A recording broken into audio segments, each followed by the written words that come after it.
A ampliación da estación de tratamento de auga potable que abastece a comarca do Salnés semella que comeza a desatascarse. O presidente da Mancomunidade, David Castro, mantivo unha reunión coa conselleira de Medio Ambiente para avanzar neste asunto. Dende a Xunta piden que se redacte un proxecto. Non é a primeira vez que esta cuestión está enriba da mesa. No 2017 xa se anunciará a elaboración dun anteproxecto. As cosas se teñen que ir paso a paso.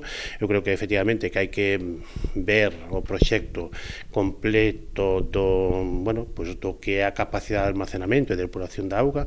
Creo que é unha necesidade moi importante na comarca do Salnés. Eu creo que é un proxecto prioritario para nós. A Mancomunidade conta cos terreos para esa ampliación dende o 2017. Agora a elaboración deste proxecto, segundo se abordou na xuntanza, servirá tamén para conseguir o financiamento preciso para facelo realidade.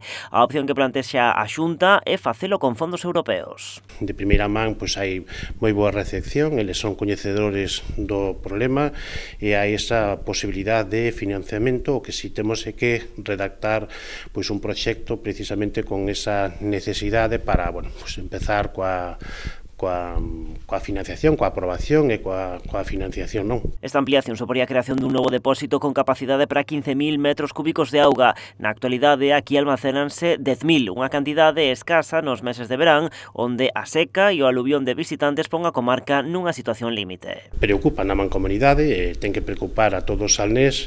O turismo para nós é un sector económico moi importante e os visitantes non entenderían que houvese unha deficiencia precisamente nestes servicios. Por lo tanto, para nós é prioritario, sobre todo cando se quere potenciar unha comarca como é Salnés. Na xuntanza entre Castro e Vázquez tamén se abordou a situación da tubaxe que abastece o Grove, onde as incidencias son habituais. Estamos pendientes de outra conversa para ver como se enfoca precisamente esa canalización, esa sustitución, que é unha tubería que está dando moitos problemas no Salnés, e sobre todo o Concello do Grove, e polo tanto para nós tamén é algo prioritario, algo que hai que estudiar, que hai que poñer encima da mesa.